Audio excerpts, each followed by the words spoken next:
झारखंड के घाटशिला उपचुनाव को लेकर भाजपा ने अपनी तस्वीर साफ कर दी है।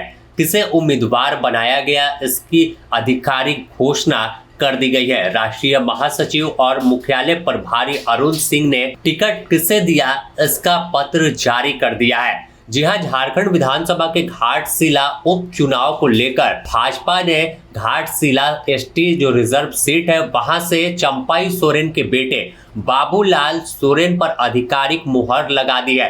अब वह नामांकन की प्रक्रिया आगे पूरी करेंगे और फिर चुनाव में पूरी ताकत लगाते हुए दिखेंगे। बता दें कि 2024 के विधानसभा चुनाव में ही बाबूलाल सोरेन भाजपा में शामिल हुए थे। पूर्व मुख्यमंत्री चंपाई सोरेन के बेटे हैं और ऐसे में उपचुनाव में चर्चा थी कि हो सकता है कि इस बार बाबूलाल सोरेन की जगह कोई दूसरा प्रयोग हो सकता है इस सीट पर, लेकिन जो चर्चा थी उस पर विराम लगा और आखिरकार भाजपा ने आधिकारिक घोषणा कर दी है। सीधे तौर पर बाबूलाल सोरेन को घाटशिला उपचुनाव में उम्मीदवार की घोषणा की है।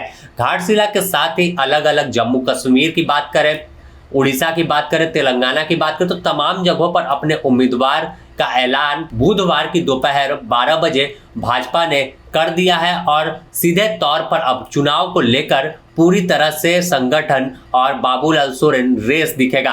अगर बात करें तो इससे पहले ही 40 स्टार प्रचारकों की सूची भी बीजेपी ने जारी किया था, चुनाव आयोग को सौंपा था, जिसमें केंद्रीय मंत्री शिवराज सिंह चौहान से लेकर कई बड़े कद्दावर नेता शामिल हैं। छत्तीसगढ़ के मुख्यमंत्री को भी जिम्मेवारी दी गई थी। साथ ही झारखंड के कई कद्दावर नेता, जिसमें चंपाई सोरेन की बात कर ले, बाबूलाल मरांडी हो या अर्जुन मुंडा हो, मधु कोड़ा हो और कई सांसद, कई पूर्व विधायक, कई विधायक को जिम्मेवारी सौंपी गई थी कि घाटशिला के रण में पूरी तरह से वह मुस्तैद दिखेंगे और इस सीट को जिताने को लेकर रणनीति पर काम करेंगे।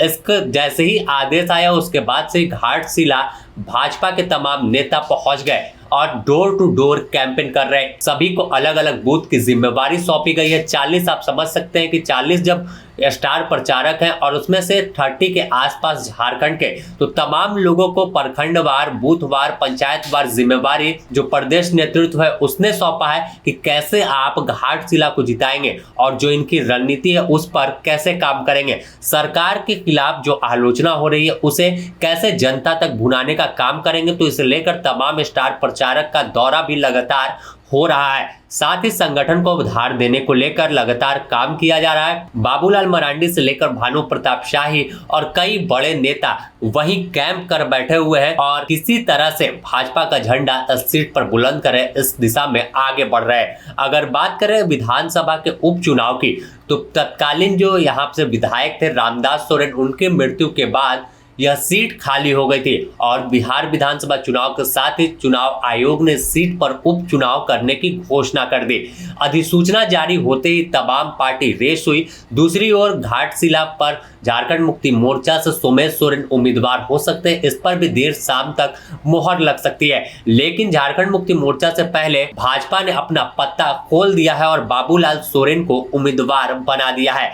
यह सीट सीधे तौर पर चंपाई सोरेन के नाक की लड़ाई है, क्योंकि चंपाई सोरेन एक बड़े कद्दावर नेता है और इस सीट इलाके में टाइगर के नाम से जाने जाते हैं और लगातार उनका दौरा इस इलाके में होता रहा है। भले फिलहाल वह चुनाव की घोषणा नहीं हुई थी, लेकिन उसके पूर्व से ही लगातार एक्टिव दिख रहे थे, कई कार्यक्रम कर रहे थे जिससे आदिवासियों को कनेक्ट कर सके, यहाँ के स्थानीय लोगों को कनेक्ट कर सके और कैसे जब चुनाव हो तो उसका फायदा हो। तो अब फिलहाल देखना होगा कि आखिर जब मतदान 11 तारीख को होता है और कैसे कैंपेन पूरी तरह से भाजपा करती है। बड़े जनसभा भी यहाँ पर आयोजन किए जाएंगे, कई इलाकों में कार्यक्रम पहले से ही तय किए गए हैं। तो इन तमाम चीजों को लेकर भाजपा अब पूरी तरह से रेस दिखेगी। तो दूसरी ओर झारखंड मुक्ति मोर्चा भी अपनी रणनीति बना चुकी है, बस आधिकारिक घोषणा करना बाकी है। Bureau report, the news post, Ranchi.